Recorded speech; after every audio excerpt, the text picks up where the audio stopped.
Hello there, I'm Jimmy Vegas and welcome to the 12th video in a series of game development tutorials on how to make your own first-person shooter in Unity.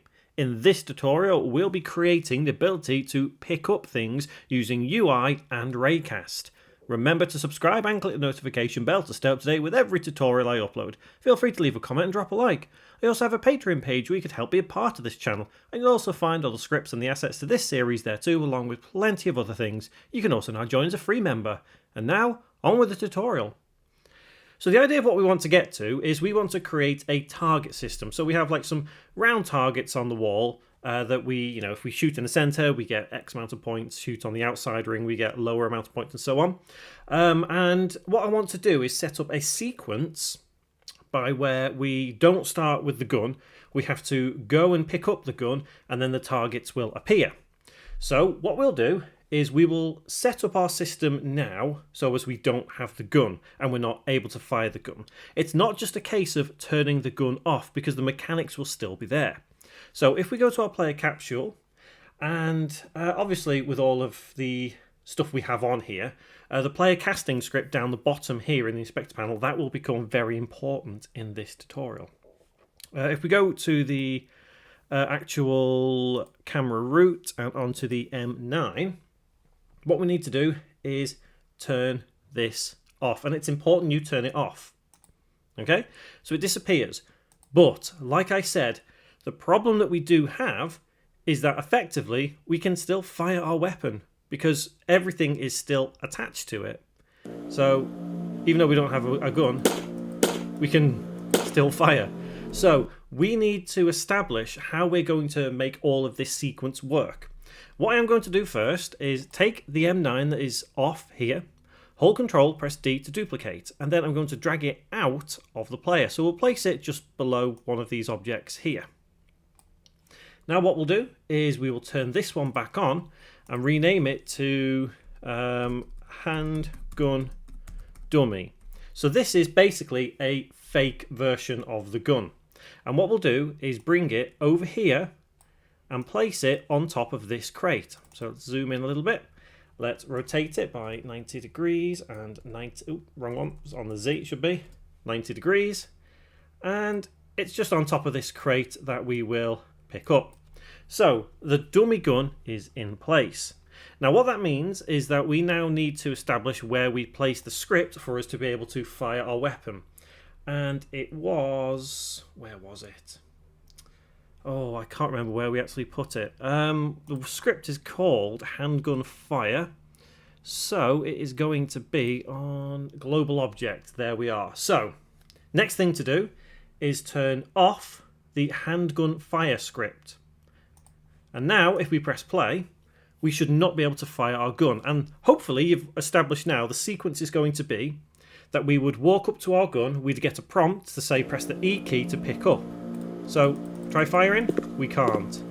And there's our gun. So let's now get that into place. What we'll need to do is place an object on top of the gun. And that is going to serve as a way of looking at the object and knowing we need to pick it up. So game object, 3D object, and cube. And let's increase the size of this cube so as it covers the gun. So let's have this as probably 0.5 on Y. 1.5 and 1.5. Let's rotate it just a touch. Make sure it covers pretty much all of the gun. Let's have it a bit bigger actually. Let's have it 2 by 2 just to be sure. That should be okay. You just refine yours a little bit more so as you're not too... It's not too big if you get the idea, because mine is quite large at the moment, but that doesn't matter. Next thing you need to do is let's call this... gun pickup, and let's move it so it is with the handgun dummy, so they're both together so we know where they are. Next, turn off mesh renderer. So we have things in place now that say, yep, everything is there, the objects where they need to be, but we don't have the UI on the screen. So let's place some UI on the screen. So let's go to canvas, and we have the ammo display here, and I'm going to double click on it so we can see it. And I'm quite happy with using this. So what we'll do is hold Control and press D to duplicate. Let's use the rect tool and let's place it in the center of our canvas. So let's move it to there, and then let's have, in fact the camera is displaying that way. It doesn't matter. Anyway, we should see that in the middle of the screen. And I'm going to put in the text here in square brackets E, and we'll say pick up gun.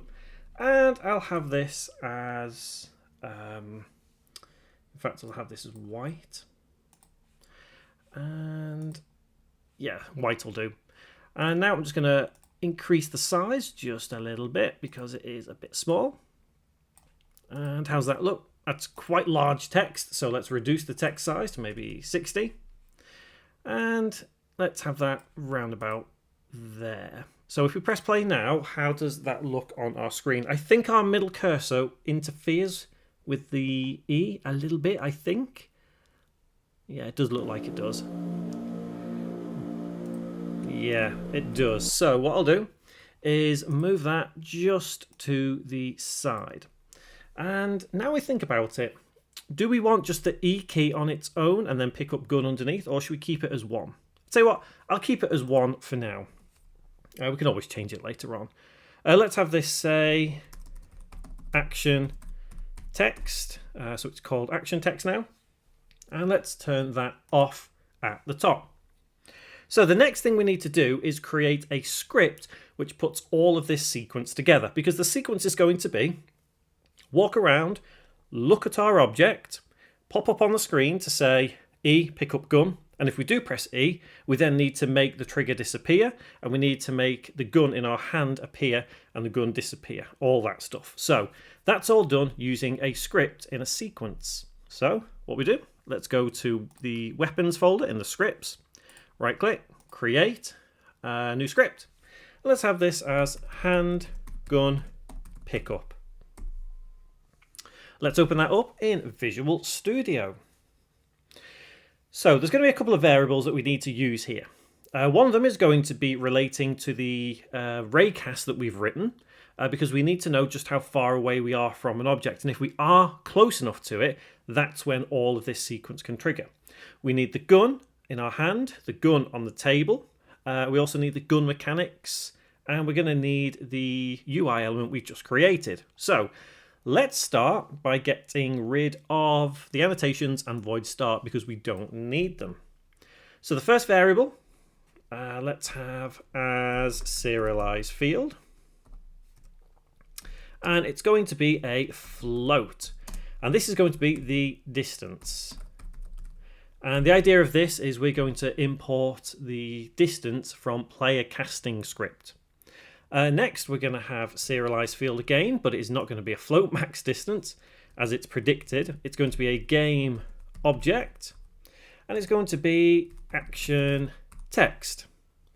The next one is going to be a game object once again, and this is going to be the gun. So serialize field, game object, and we'll have this as the gun. Next is going to be the gun that is in our hand. So once again, serialize field, game object, and this is going to be gun in hand. And next, we need a variable that is going to be specifically for the gun mechanics. So we need the ability to turn the gun mechanics on whenever we pick the gun up. So again, this will be serialize field, game object, and this will be gun mechanics. And those are the variables that we will need. So the only real thing that we need in the update method is the ability to constantly monitor what our player casting distance from target is. So in void update, we need to put the distance equals player casting dot distance from target with a semicolon.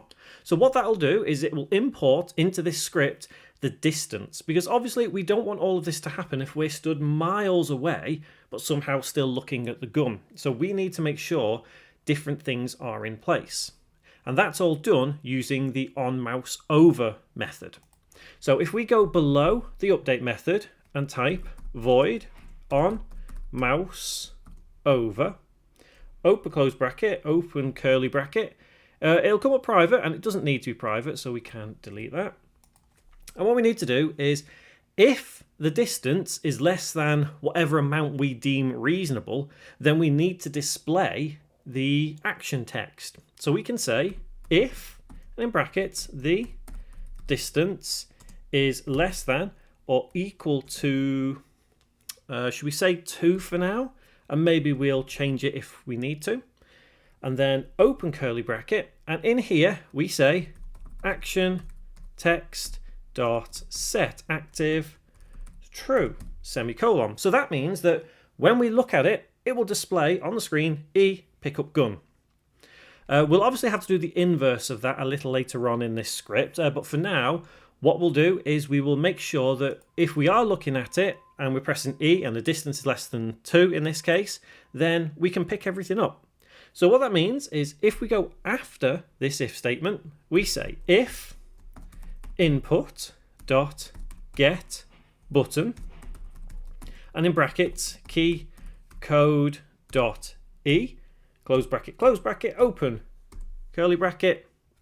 What we're saying here is that basically if we're going to press the E button, then in fact that should be get key, I think, rather than button. Get key code E, we're saying yep, we're pressing it. So what do we do now? Well, we need to check if the distance is still less than 2 or equal to 2. So what we say is if, and in brackets, the distance is less than or equal to 2, then open curly bracket and do the following. So this is where we've looked at our gun, we're right up against it, we've pressed E to pick it up. What do we need to do? Firstly, we need to turn off the box collider because we don't want to be able to keep running this script over and over. So we say this dot get component, and in spiky brackets, box collider, open close bracket, dot enabled equals false. That means that once we've pressed E, we can't run this section of the script anymore. It does mean we also need to turn off the action text on our screen. So action text dot set active, and in brackets false. Next, we need to turn the gun in our hand on. So gun in hand dot set active, and that should be true. And the next thing is going to be the gun on the table is being turned off. So the gun dot set active false. And the final thing is we need to turn on those mechanics for the gun. And the way we do that is we access the component. So if I go back into Unity and go on to the global object, and remember we turned handgun fire off, that means that this is a component and we need to access that as a component rather than a game object. But that component is attached to a game object. So what that means is that we can put gun mechanics dot get component in spiky brackets hand gun, if I spell it right, fire, close spiky bracket, open close bracket, dot enabled equals true semicolon. So what we've done is these couple of lines of code, we are saying that if the mouse is over the actual piece of object that we want to pick the gun up and we press the E key, then we're saying turn the collider off, turn the text off, put the gun in our hand, turn the dummy gun off, and enable us to fire our gun. Like I said, we do need to do the inverse of on mouse over, because if we look at the object now and walk away, it will still be on our screen and we'll still be able to, see the UI. So what we do need to do is after void on mouse over, so further down here, follow the line, we say void on mouse exit, open close bracket and open curly bracket. Again, does not need to be private. That can disappear.